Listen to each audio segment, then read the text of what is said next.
Okay, cool. You ready? Yeah, let's do it.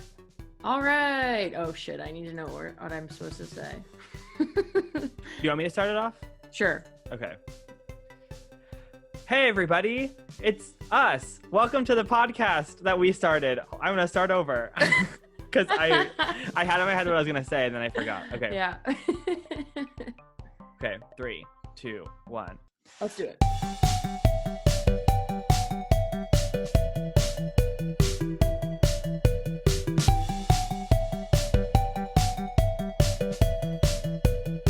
Hey, everybody. Welcome back to Make Me, a podcast where we, Jordan and Julia, force each other to do things that we don't want to do. Woohoo! Welcome back. Episode 3.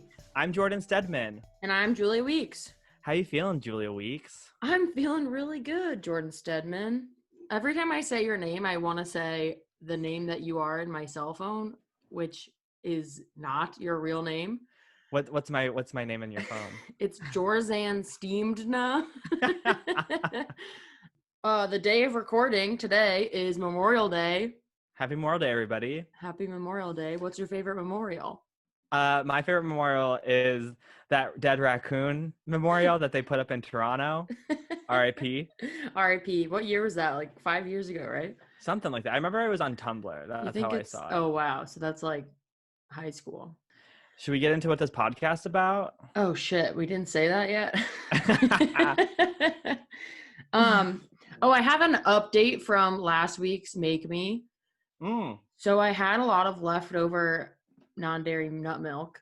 Mm-hmm. And today I went to make that TikTok famous fluffy iced coffee. Oh, that thing. coffee. Mm-hmm. And I wanted to use up the milk that I had left over. So I have this mason jar that I dumped all 3 types into. So it's like a blend. A cummy amalgamation? Yes. And I was like, I didn't like smell it. I didn't taste it beforehand because it's only been a week. Yeah. And I put it in my glass with my milk, and then I put the fluffy coffee on top, and I had one sip and I only got the milk, and it was like sour. And oh no. It wasn't, I wouldn't say it went bad, but something happened to the flavors. Oh no. So it was kind of sour. And then I opened up the chocolate right before this because I was going to mix some cold brew with chocolate milk. Uh-huh. And same thing. It's like sour. And it's not bad, but I said to Gary, neither of us are going to want to drink this. So I just dumped it down the sink. I guess it's good that you can only make like 3 cups at a time then. Yeah, definitely. Nice. No updates on my end. Rube Goldberg still dead. So. Still dead. Good to know. I'm glad he's not back from the dead this week. All right, let's jump into the Make Me's. Yeah, do you want to go first this week? Yeah, I would love to. So my Make Me was to write a true crime segment. I'm so excited. I know, me too. I was so pumped writing this. So before I get into it, what's your experience with true crime podcasts, true crime segments, i.e., et cetera? So my introduction to true crime was very early on. My mom is obsessed with 2 things. One being HGTV, and the other one being Investigation Discovery, which I don't know if you know anything about Investigation Discovery, but that's like the home of shows such as Snapped. Yes, about women who murder. So I have very fond memories of my mom and I watching those shows together. Yes, so I have the same memories, both my mom, not your mom. We all 3 of us used to lay in her bed. Yes. Your story about your mom and Snapped or whatever those true crime shows are, I have very distinct memories of being a kid and laying in bed with my mom while she's watching one of those like unsolved mystery shows. I remember distinctly one time she fell asleep. She was like sawing logs for hours and I couldn't stop watching the show because it was so captivating, terrifying. And then they were talking about a murder that happened in Fairfax County, which is the county I was in at the time watching it. And I was like, well, there's a murder on the loose. They know I watched this episode. They're coming for me next. The BTK killer's coming. Yeah. Most of my background research of what these podcast segments are about was just listening to My Favorite Murder and Scam Goddess, which is a fave of yours. Love it. High endorse. Yes. And I both of those podcasts have a similar setup where it's two people talking. It's very conversational, and one person's presenting the case and the other person's just like hearing it for the first time. Mm-hmm. And I actually, you'll see this when I get into my true crime segment, but the episode I listened to with My Favorite Murder wasn't a murder, like one person murdered another person. It Mm-hmm. was more of like a gross negligence case. And similar with Scam Goddess, it's not always just like a one-on-one murder or like a serial killer. So I kind of just took in the true crime segment and crime as being like a little broad. Yeah, for sure. So then what else I did, I didn't know how to pick a true crime case because Mm-hmm. so many people are obsessed with true crime now that it seems like all of them are covered. Yeah. And there's subreddits for it, like unsolved mysteries or unresolved crimes. But I didn't know what I was doing, so I just went to Reddit because that's a great source of information. And I typed in crazy crimes, and the first thing that popped up was the subreddit incel, and it was a private locked page that you need a password to get into. Did you get the password? No, how would I do that? I I don't could know. have Do you just know guessed. do you know any incels? I hope not. I don't think so. It could have been. It's probably like virgin for life. Right. Or like F all the Chads. So I didn't go into that, luckily, but I guess they're doing a lot of crazy crimes there. Damn. That's unlocked or It's locked. crazy that like it must be really bumping over there for that to like for a private page that you need a password for to come up like in the top of like a search, you know? It was basically the only thing that came up. I typed crazy crimes, which admittedly is a bad search term. It means nothing. And it was the only subreddit that popped up. And the following comments that they linked to, they're like, this might be related, weren't really related at all. Yeah. Anyway, I scroll through the unsolved mystery subreddit a lot, but basically all those subreddits and all the unresolved mystery subreddits and things like that, blogs, whatever, people have already done all the work. They're like, Yeah. here's all the articles, here's why it doesn't make sense, here's why it's crazy. And so I felt like I was cheating if I just took one of theirs for like a more relevant recent crime because Right. they already did all the work. Mm-hmm. So I was brainstorming with Gary about how I could make it relevant, at least to me, and I landed on the Great Molasses Flood. Great molasses. Which is not a joking matter, but Uh-oh. I understand how it's funny. I don't think I've ever heard of this. All right, you want me to get into it so we can learn? I have a few questions before you get into of course. it. What do you think about the true crime podcast? Are we going to listen again, or is this just a research thing? I really, really, really liked My Favorite Murder. Mm-hmm. I think because I'm not a regular listener, I would just skip to the part where they're talking about the crimes. Yeah, that makes sense. And they were captivating and wonderful, and the ladies were really funny. So I think I would listen to them again. I have a very full podcast menu, and I loved Scam Goddess, and I listened to an episode with Carl Tart, who's my king, and they were talking about a 17-year-old who was pretending to be a doctor and practicing medicine without a license in my father's town he lives in. Weird crossover thing. My Favorite Murder did the exact same one. No way. They do it too. So if you want to find that one. Wow. So that's not murder. So they're doing like true crime. So that's the route I took. The episode I listened to was the Triangle Shirtwaist Factory fire, Mm-hmm. which was, over 150 women died in an 18-minute span. Yeah. But it wasn't like someone set this place on fire. It was just gross negligence and trying to get the most money out of these immigrant workers and shitty conditions, etc. So they never got tried for murder, but they did murder like 150 people. Yeah. Well, I'm excited about this molasses flood. Yeah, well, maybe I ready? shouldn't be since it's so severe and dark. All right, so I'm hoping we take this in the direction of My Favorite Murder, where you can just jump in wherever, and Okay. I'll give the deets. That's good because I'm not really good at sitting still. Yeah, perfect. So are you ready? Any other questions before we get in? No, I think I'm prepared. All right, perfect. So cut to 1919, January 15th. The Great Molasses Flood, aka the Boston Molasses Disaster, aka, and in poor taste, the Boston Molassacre. Can you say that with a Boston accent? The Boston Molassacre, kid. So it's in early January, January 15th. It's in the north end of Boston, if you've been there. It's like very Italian. It was 90% Italian at the time, Wow. turn of the century. The whole case can be summed up in a storage tank filled with 2.3 million gallons of molasses burst, injuring 150 people and killing 21. Oh my Lord. Right, which it sounds funny, like a molasses Wait, flood killing 21 people, how but many it's a real millions? deal. How many millions of gallons? 2.3 million gallons, That's which is crazy. the equivalent of 3.5 Olympic-sized swimming pools Of of molasses? molasses. Oh my gosh.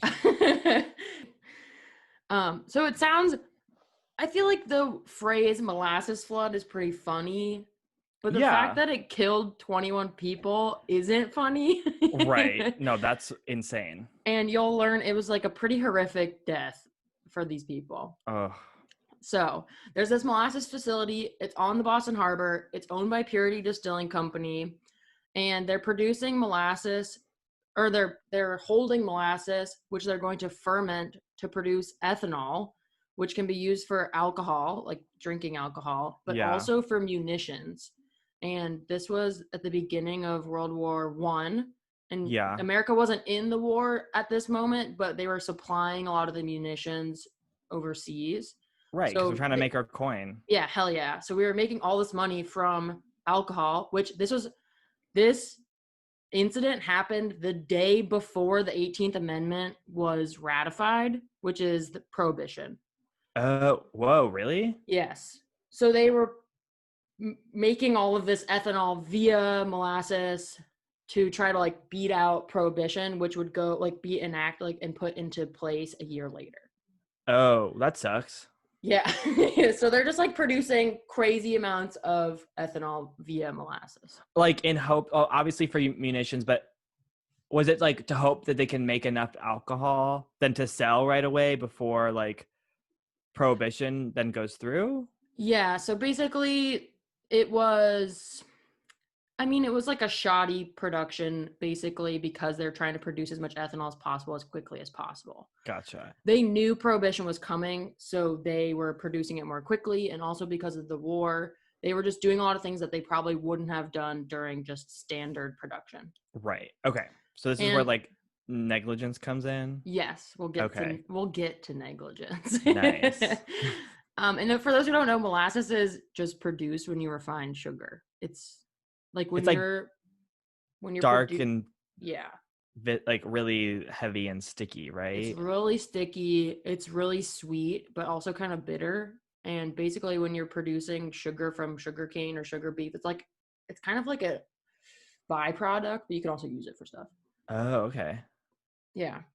So the tank in question, 2.3 million gallons. It's 50 feet tall and 90 feet in diameter. And this is just like in a spot in northern Boston, just like on the chilling harbor. out. Yeah. Being used to make guns and drinks. Yeah. It was a shipping yard, so there's like a lot of other shit around there. Okay. But there's also a lot of people there because there's a lot of people working in those factories nearby. Okay.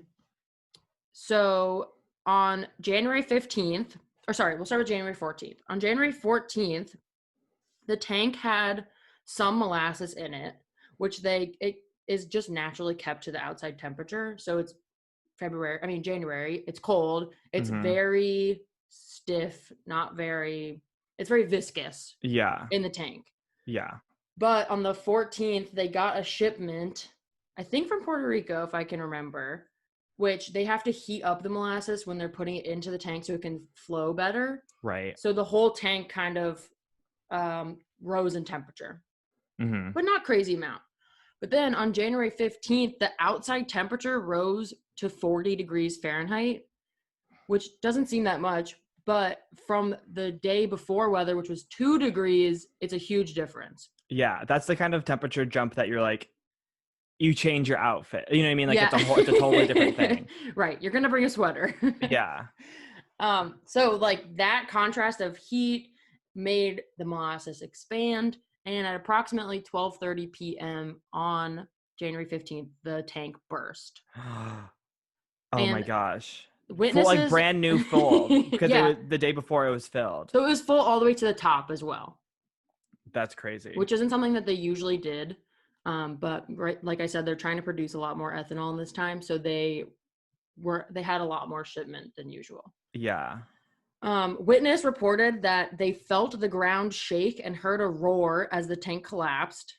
A long rumble similar to the passing of an elevated train, which is like our subway. Yeah. And others reported a tremendous crashing, a deep growling, a thunder-like clap, and a machine gun-like sound as the rivets shot out of the tank. That would be so It'd crazy be to so hear. scary. It kind of explodes. So there was a manhole at the bottom, which is where the most pressure is in a Mm-hmm. tank full of liquid. Right. And it was already very weak down there, and it was a full tank. And so that whole part, like all the rivets come out and the tank just like busts open into shards of metal. And there's a wave of molasses that comes flowing out of it that's 25 feet high and moving at approximately 35 miles per hour. I just got chills. Isn't that terrifying? That is so scary. And at first I was like, how can we believe these people in 1919? But Harvard students and faculty did a study in 2016 where they did like smaller versions of the whole tank and the surrounding area. And they confirmed that that's an appropriate mile per hour and size of wave based on all of the I conditions. That's so scary. I have like a really strange fear of rogue waves. Yeah, Um, like tsunamis. like tsunamis. And that those get high, right? Like 25 would be Yeah, high for water, and that can like just like crush you. Then that's yeah, water. yeah. And yeah, water can like flow away. Right. But this is like sticky molasses, and it's Yeah. at 35 miles per hour. But as soon as it hits the air, it starts to cool. So Oh. as it's moving, it's cooling and getting thicker and stickier as it moves. Oh my God. And it's picking up, similar to the Blob, that movie, if you ever saw it, Yeah. it's picking up like shrapnel and like huge pieces of metal from the tank and Yeah. other debris with it. So it's carrying a fuck ton of molasses and all this other shit with it. Wow. I'm So, rocked right now. That's crazy. see, I said it wasn't that funny, but it has a funny name. Yeah.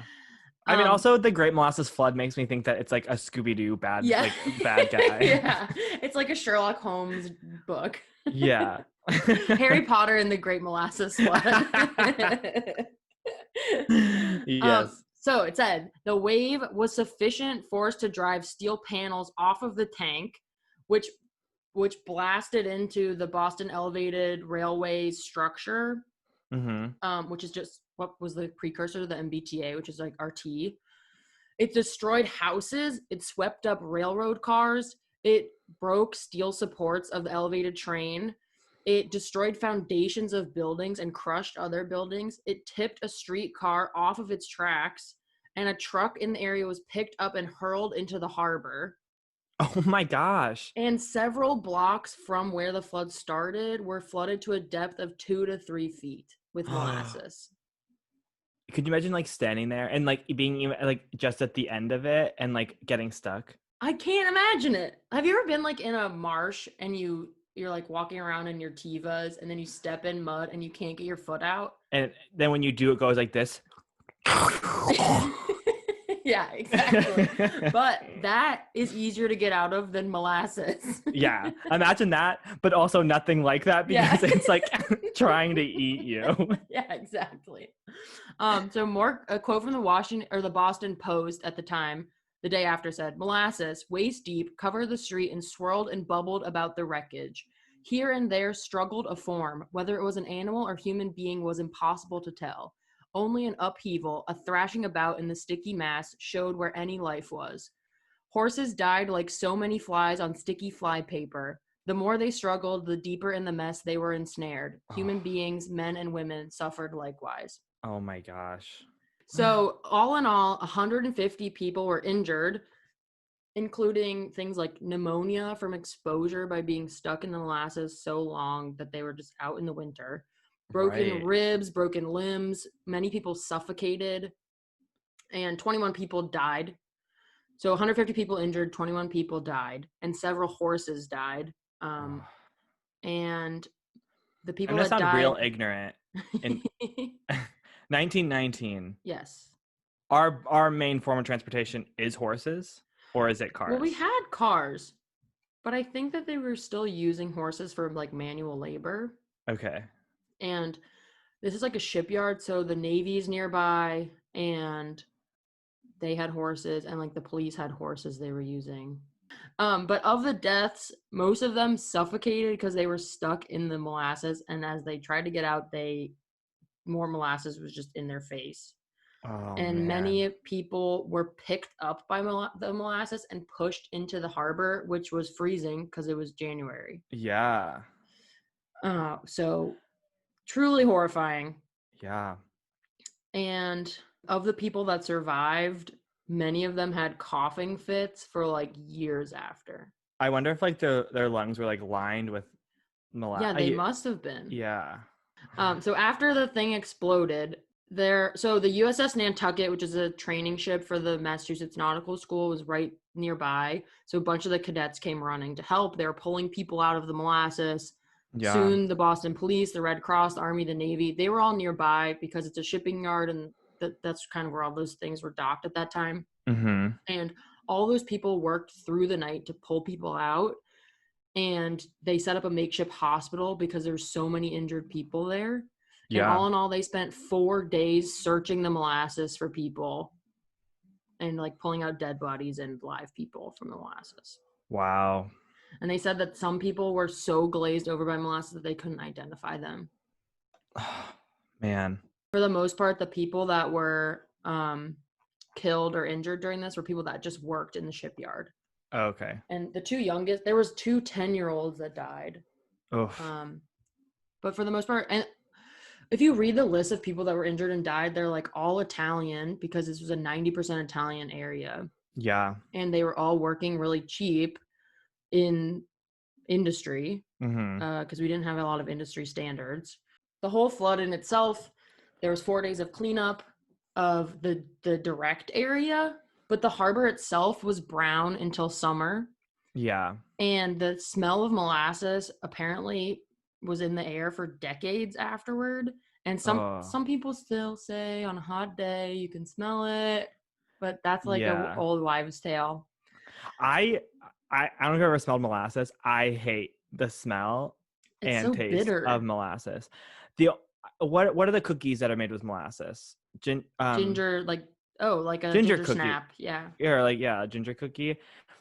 I can't always eat those. Is it because you reminded of the Molassacre and you just can't stomach it? Yeah, when I was a kid in 1919, I lost my horse to the Great Molasses Flood, and I just haven't recovered. The most interesting thing I learned about this was that, so the general area took a few months to clean up, but the whole greater Boston area and suburbs took like over a year to clean because rescue workers and cleanup people and people that like came to ogle at the site went onto the subway, went onto streetcars, like went on pay phones, went to their houses, and they were just tracking molasses throughout the entire city. Yeah. Which makes me truly horrified for right now when we're talking about like contracting coronavirus via touch, because if you can track molasses from the north end to like the suburbs of Boston, and that's like a sticky substance you can see and avoid. Right. What are you going to do for a virus? There was a molasses flood in Hawaii in 2013. What? This is like still a thing? This is still a thing, but it was in a pipeline of molasses, and the pipeline burst, and then their whole harbor was full of molasses and killed all of their wild aquatic life. Dude. And this was recently. Okay. We talk about BP, we talk about all these oil spills, but we need to get on top of no one's talking about molasses. We need to get on top of big molasses and hold them accountable. For 100 years, no one's held them accountable. Ridiculous. It's just a disgrace. Speaking of not holding them accountable, let's talk about the cause of all this. So it wasn't just like a totally random mistake. So as I was saying, they're producing in very stressful times. They're trying to overproduce for the war and to try to beat out prohibition. Try to make as Right. much money as possible before prohibition starts. So the whole tank itself, also it was 1919, so there's no protocol for anything. And we hadn't had all of these disasters yet. Like the Triangle Shirtwaist Factory fire happened 8 years earlier, but it's a whole different industry. So like they didn't have crossover of standards. Right, exactly. So the tank was never really tested sufficiently. It was put up really quickly, haphazardly by Purity Distilling. There was, so they did an investigation after the disaster to see who was at fault. And they found that the steel that it was made out of was half as thick as it should have been. And people doing, like when Harvard did their testing recently to see if the 35 miles per hour was accurate, they also did the same thing. So they said that the steel was half as thick as it should have been. Even with the lax standards of the day, it was really poorly made. And it didn't have manganese in it, which is added to steel to make it more firm, like less brittle. Yeah. And the rivets that they put in weren't put in correctly, so there was like cracks around the edges to begin with. I'm so confused right now. Like, not one thing was right about this tank. No, it gets worse. So it says, the article I read says, an inquiry after the disaster revealed that Arthur Gell, the USIA's treasurer, who is the company that owns this distillery, neglected basic safety tests while overseeing construction of the tank, such as filling it with water to check if it was for leaks before filling it with molasses. Ignored all warning signs, such as the groaning noises that happened every time the tank was full. He had no architectural or engineering experience. And when the tank was filled with molasses, it leaked so badly that local residents would come by with jars to like fill with molasses for their homes. They said it rumbled all the time, just like the sounds of the pressure of the molasses against the tank. And to fix this, they just painted it brown so that you couldn't see the molasses as much. Oh my God. Imagine like just like going to fill your jar with molasses because you're going home. It's February or January. Yeah. You're going to make your mid-January ginger snap cookies. And that happens? I know, it's ridiculous. Also, the fact that it was like a thing that all the residents knew about. They're like, oh yeah, that's the creaky tank down on the harbor. That's where I get my free molasses from. Also, this guy just decided, like, how do you get it? Like, you just go into the molasses like industry and you're like, I don't know anything about it. We need a tank now, though. That's what I know. Was the tank like above like the ground? Like, could you walk underneath it? Oh, okay. So it was just like on the ground, and it's 15 feet high though. So you could just walk up right to it and see a crack and fill your jar in the crack. Oh, they weren't even using a spigot. Like, no. It was just a leak that they were filling their jar with. Okay, first of all, does he not realize how much money he's probably losing? Like, if he's so, like, I guess he might be making so much money, like, with, like, the high turnover. But you would think that he would want to preserve that. Right. Well, he's dumb, clearly. Yeah. And last flaw with the tank. So it was never intended to hold a lot of volume at once. It was intended to be filled partially and then drained pretty frequently. Right. So it was built to hold that kind of stress, which is a different kind of stress than just being full to the top. Yeah. And it was only full to the top like 5 times in its entire existence. Well, physically it couldn't. Yeah, because it couldn't do that. So then, on top of all of those flaws, it got really warm outside. They already had the warm molasses put in the day before, and it just like was a perfect storm. Right. And like it's also probably expanding and going back in with like the temperature change, obviously. Yes. So that's like taking down a lot of like the integrity of it. Right. Like a whole different third level of stress that we didn't think about. So after the flood, the residents of the area brought the United States Industrial Alcohol Company to a class action lawsuit. And it was one of the first ever in Massachusetts. And it paved the way for modern corporate regulation because there was no regulation they found. Physically paved the way with molasses. Ooh. We don't appreciate those jokes around here. But the company claimed that the tank was blown up by anarchists because it was they were feeding the war effort, and they thought that that was an easy way to claim that they had no fault in any of this.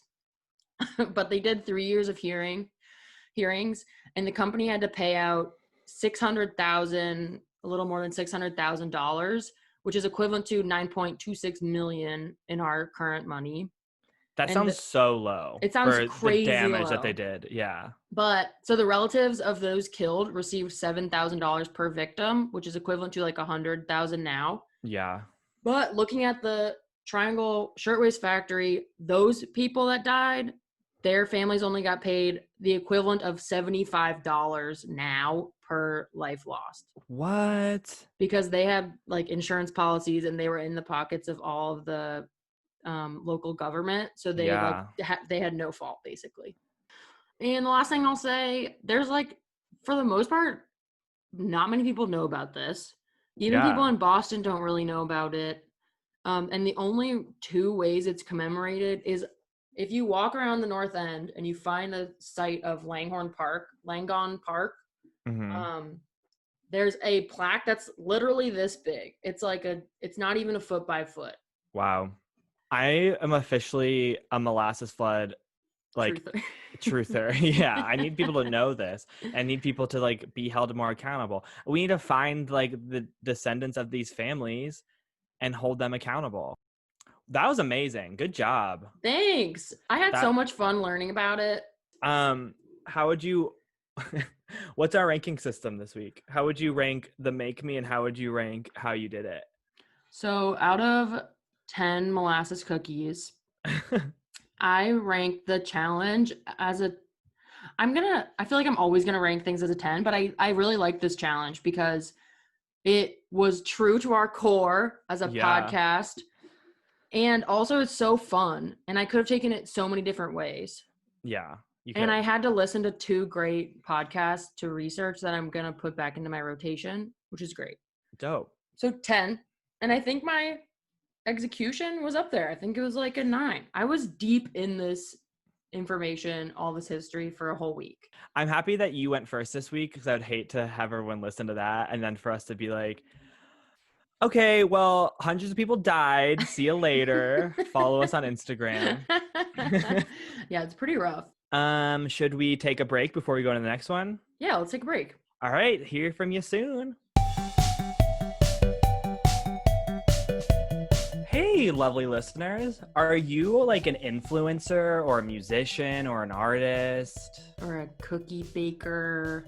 Or a cake baker? Someone that makes things and aren't tied to large corporations? This is the part of the podcast where we would probably read some cool, nicely written ad copy, and here we are just like chatting right now.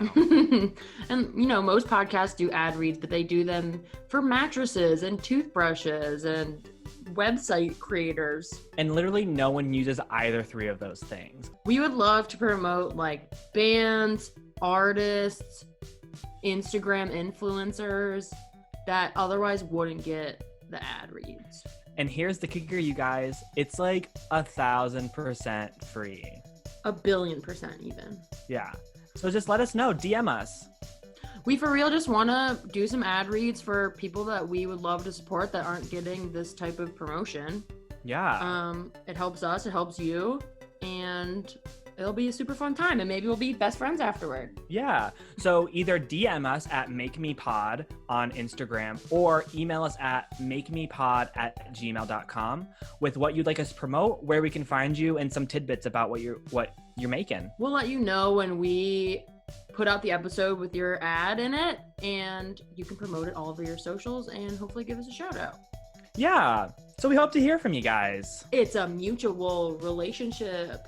Bow chicka wow wow. Bow, bow. All right, back to the show.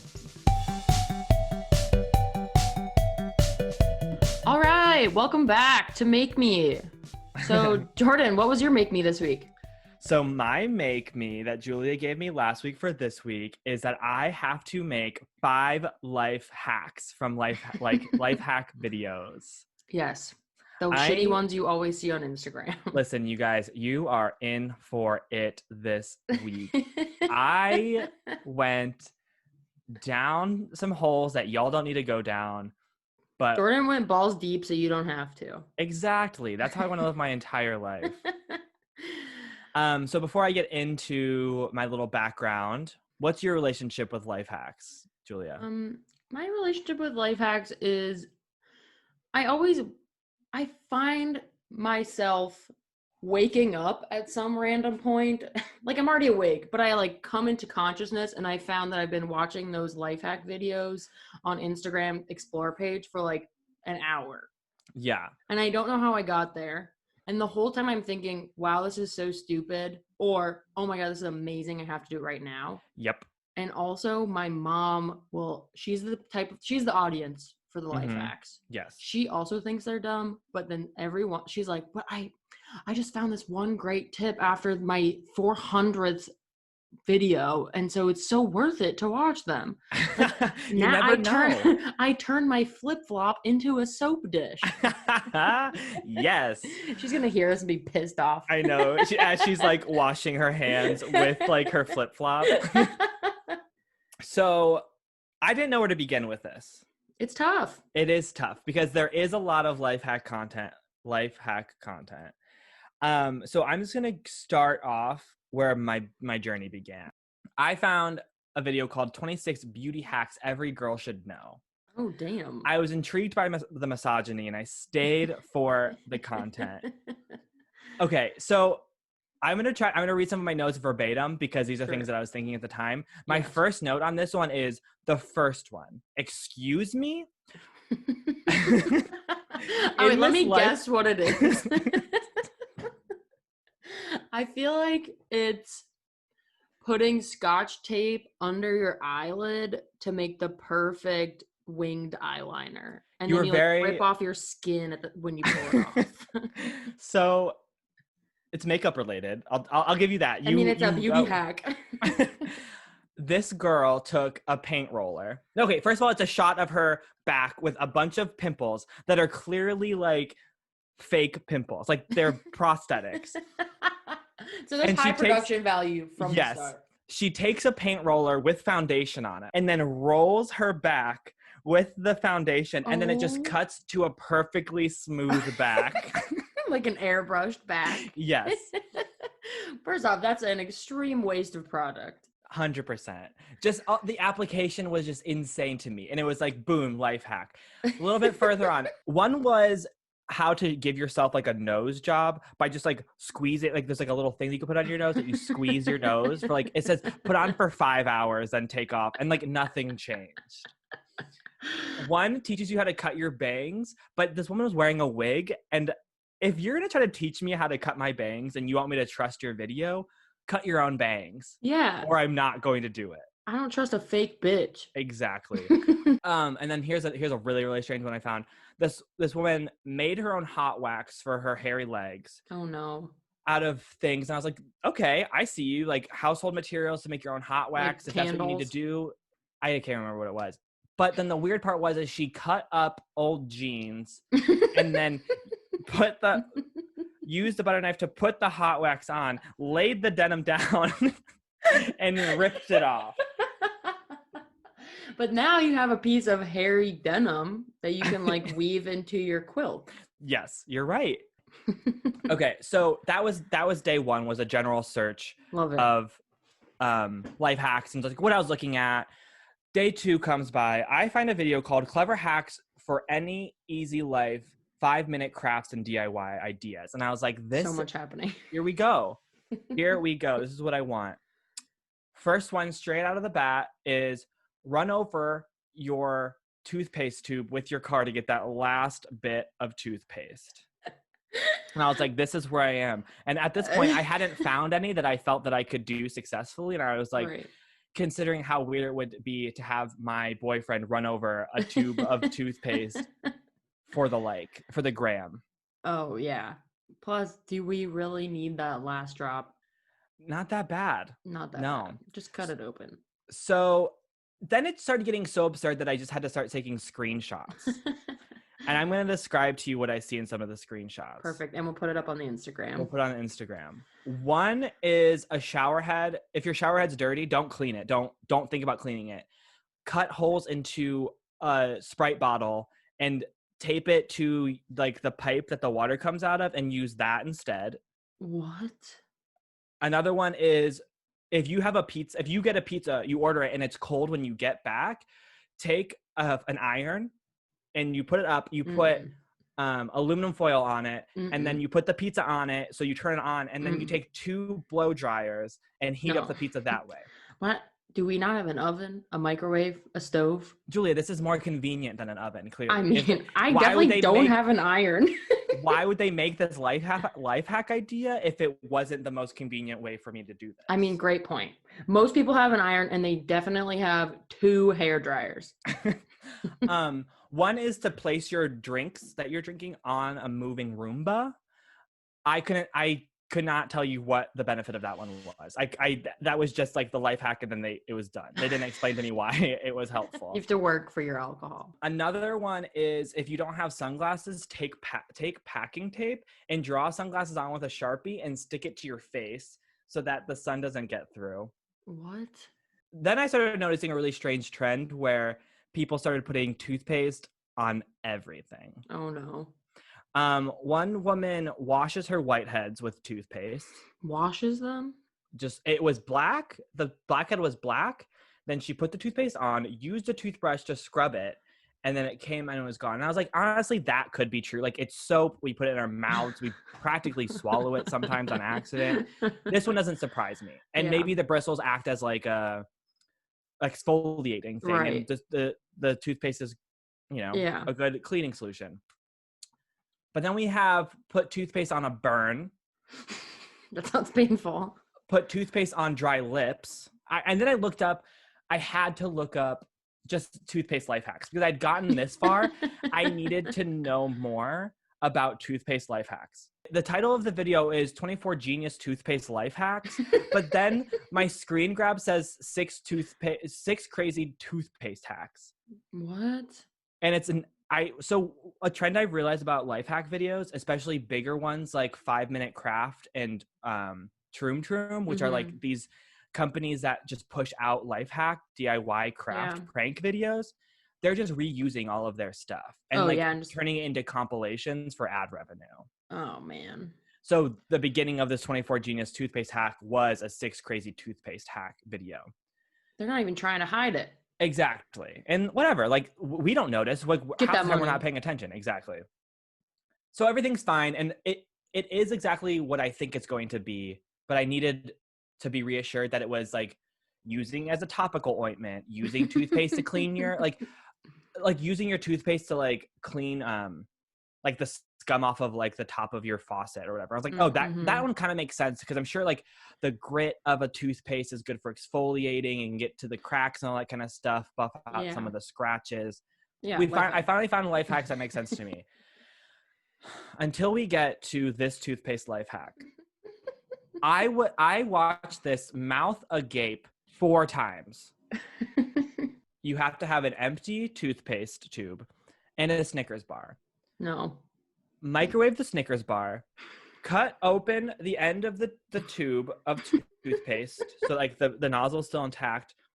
You take the melted Snickers bar and put it into the toothpaste tube with melted chocolate, roll it up and tape it, and then this person proceeded to take a piece of untoasted wheat bread and squeeze it a perfect circle of just straight up chocolate syrup from this toothpaste container that was supposed to have a Snickers bar in it. End of scene. What?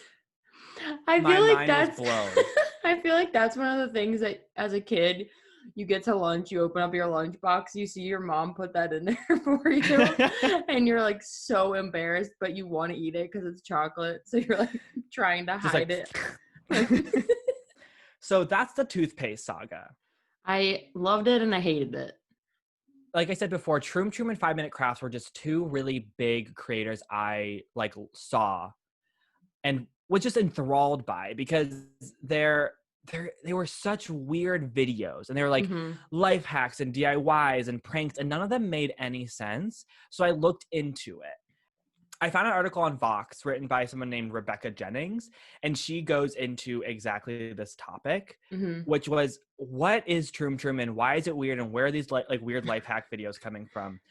So she starts off by saying Troom Troom is just one of the many content factories of mysterious international origin that have gained YouTube's algorithm with bright clickbaity thumbnails and SEO keywords like DIY, hack, and prank wars. And to stand out from the thousands of other channels peddling the exact same service, they've turned to stranger and stranger content, which I was like, you've got me, Rebecca. I know exactly how you feel. 5 Minute Crafts currently has the 5th most subscribers of any YouTube channel, nearly What? 40 million. Holy According to shit. Social Blade, it's a total of more than 10 billion video views, translates to anywhere between 2 million and 34 million in annual earnings. That's upsetting. So then she goes on to talk about how there's a lot of speculation of where these videos were coming from. There's strange actresses with names like Blue-Eyed Girl, Redhead, Mrs. Smith, or Dolly, and weirder still because those identities sometimes switch among the characters in these videos. Yeah, like they set up a whole narrative, and the whole time there's an English-speaking woman, but the English kind of sounds like it's been put through like Google Translate a few times. Right. It's like that kind of like that English, if you ever heard a learn the English language video. Yes. It's like that. Right. She has a really funny line here, but there are still the requisite conspiracy theories that Troom Troom is actually run by a millennial woman in San Francisco, or that Troom Troom girls are being held against their will, forced to make weird DIY videos for ransom. So this person, Rebecca, went as far as to reach out to the people. Damn. To make these videos, and they actually got a response from somebody from Troom Troom. They changed the name for anonymity. She calls them Xeon. They told her that Troom Troom was actually started by a collective of professional artists that wanted to do something fun. This person is not amongst any of the founders, but he says he was hired when the channel was already had millions of subscribers. And described his job as a salesperson. Writers and directors are based in Europe and the US and brainstorm video ideas via Skype and then execute them within their own team. Do we believe this? I kind of do. Like, what else? Who else could produce so much content like that and think about people, like getting people of all ages to be like fascinated by these videos? Right. But I wonder, like you said, they're making compilations of things they've already done. Like, how many new videos do they have? That's like, true. New hacks per year, Right. or whatever. I'm on the side of believing this just because it just makes the most sense. I want to believe. I want to believe because I also don't want it to be something darker, which like Right. it borders on that. Yeah, it's like a cult. So they say that they got the inspiration from the world of DIY text and picture tutorials. And most of the team are professional artists, and they found most of the tutorials in text form. But that's where my research concludes. Okay. That's like a million times more interesting than I would have ever expected the background information of 5 Minute Hacks and life hacks to be. And I feel like I did complete a DIY hack because I didn't need to do this. I didn't have these materials before, and now I have it, and I can't do anything with it. What do I do with this information? All right, are you ready to hear about how Yes, crafting went? I'm so excited. Okay. So the first thing I'll say is that these are not easy.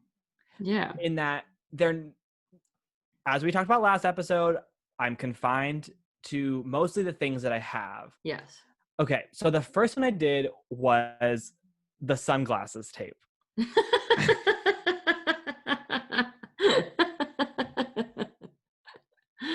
Wow. And in the picture you can see, I decided to go with 2009 Kanye and make some shutter shades. Yes, I can see them. They look great. So I took them outside, and they didn't really like work very well because it's tape. So I actually decided to color it in. Yeah. And I'm not going to lie to you. If you are in a dire situation where you need to go outside and it's severely too bright that you have to have some kind of covering on your eyes that make the light a little bit like not as like Oh my bright, God. could technically use tape sunglasses. Did you see through the Sharpie? Yeah. Wow. So the next one was Also, I will say they're very stylish. aren't they cute? Did I they can't wait for pull your everyone to see hair them. out? No. Wow, love it. So the next one I did was kind of a stretch, and I wanted to do like an array of them so that like I wanted to do one that was like easy to do, not too hard, and one that was easy to do but promised something absolutely utterly ridiculous. Yeah. And this one was turning your phone flashlight into a black light by just coloring like pieces of tape and putting it on your flashlight. Right, which I don't think is what a black light is. It's not what a black light is, and it didn't work. Great. As you can tell in This the picture you picture. sent me looks like you're in the middle of the night and you come across a spooky alien warehouse and there's only one light shining. I was in a bathroom and I took a selfie. It did nothing. If anything, I could say that if you're taking a cool photograph and you need like a cool purple light or a red light or a blue light, you can take pieces of tape and color on it. Right. And then you can like use that as like a gel, like if you're like in a theater, you know? That's a much better life hack than thinking it's a black light. Yes, 100%. So I would give that one specifically like a 10 for ease, a 9 for it does something, and a 0 for like doing what it said. Actual it was hacking. Yeah. The third one I did was, I saw this one a lot, and I've actually heard people do this before, is because I'm obsessed with, I'm like the toothpaste thing, like I needed to like do. I needed to do a toothpaste one in this one because I went so far into toothpaste that I needed to like do it, you know? Yeah. So I did like I have a pimple right here on my nose. You can't see because it's covered by the mic, but it's pretty honking. That toothpaste on it. It's pretty honking. So I put toothpaste on it. The next day, it was still there, and I have a pimple over here now. So toothpaste gives you pimples on different parts of your body. You get space-time traveling pimples. Exactly. With toothpaste. So then I ran into an issue, Julia. Oh, no. A major issue. Which was? None of these videos were, like, relevant enough to my life. Oh, no. So I decided that I was going to share my life hack knowledge. Yes. And create my very own life hack video. Oh my God. Yes. Are you ready for this? I'm so ready. Hi, look at this little piece of he hasn't done his taxes yet. Aw, that sucks for him. What are we gonna do? In this video, we'll teach you how to do your taxes and so much more. Life hack! Do you have scratches on your phone because you don't know how to take care of your phone? Well, me too. So the first thing you're gonna do is take some toothpaste and you're gonna put it on there. And then you take probably a better thing than I use, which is just a paper towel, but you're gonna scrub it all over. Oh my God. And then you wipe it off. Miraculously, actually all the little micro scratches disappeared from my phone. I would actually recommend this life hack. I did not expect this to happen, and I love it. Life hack! All this work is making me tired. Now it's time to do something else. Instead of doing my taxes, I'm going to take a nap, because usually when I take a nap, I feel so much better. Life hack! Uh-oh, looks like I napped too long. Now it's like 7 p.m. and I don't know where I am and I'm super thirsty. Instead of doing my taxes, I'm just gonna watch YouTube videos. Life hack! Okay, well now it's the next morning, time to do my taxes. Just kidding, there's a pesky barbecue stain in my sink. What am I gonna do? Easy, I know what I'm gonna do. You take an egg and you crack it into your sink. And then you take some toothpaste and you throw that in there too. Boom. Life hack!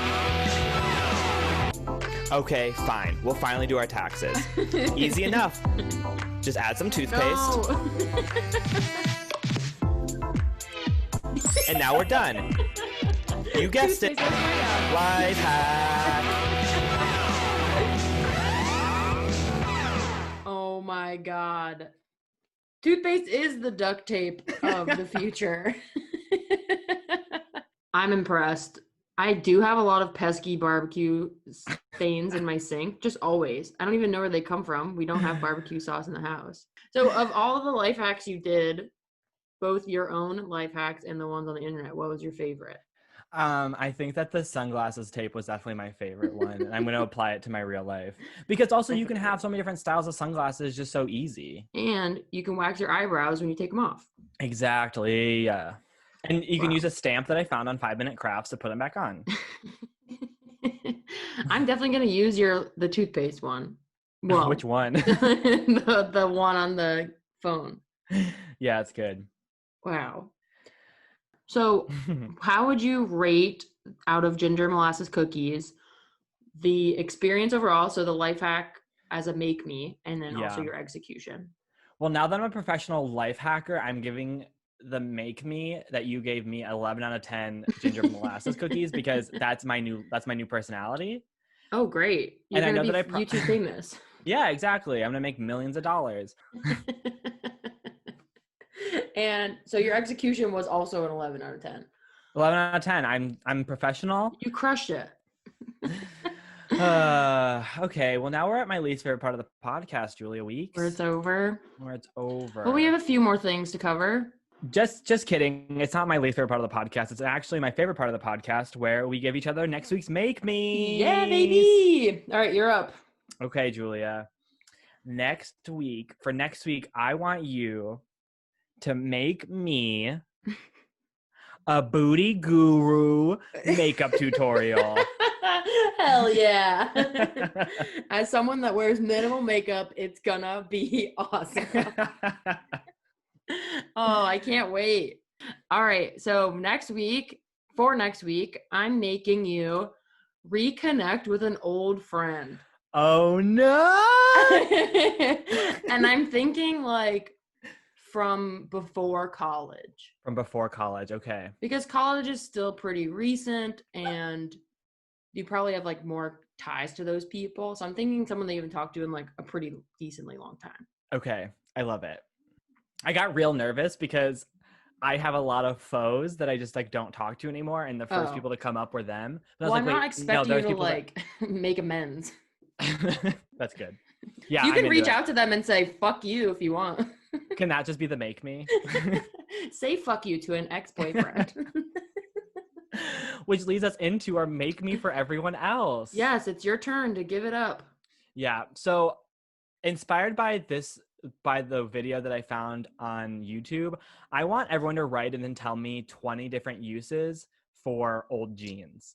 And you can't use as wax hair remover now because that's already been done. That's already been taken. We know you're all doing that, but it's already been taken. I want 20 brand new individual things that I can do with my old jeans.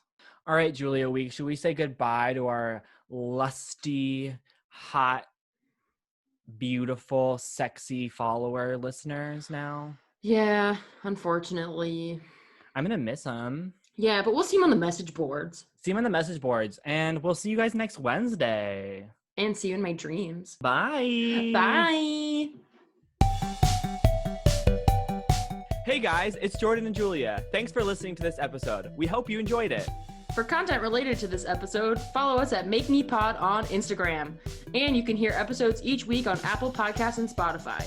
If you find us anywhere else, please let us know. You can also send us your questions, comments, make me suggestions, pictures of your dog, or requests for unlicensed medical advice to makemepod@gmail.com. And don't forget to like, subscribe, comment, rate, etc., etc. That's how we get discovered. Please, we need to be clicked. But for real, leave a comment so we know you love us. Thanks. Bye. Bye.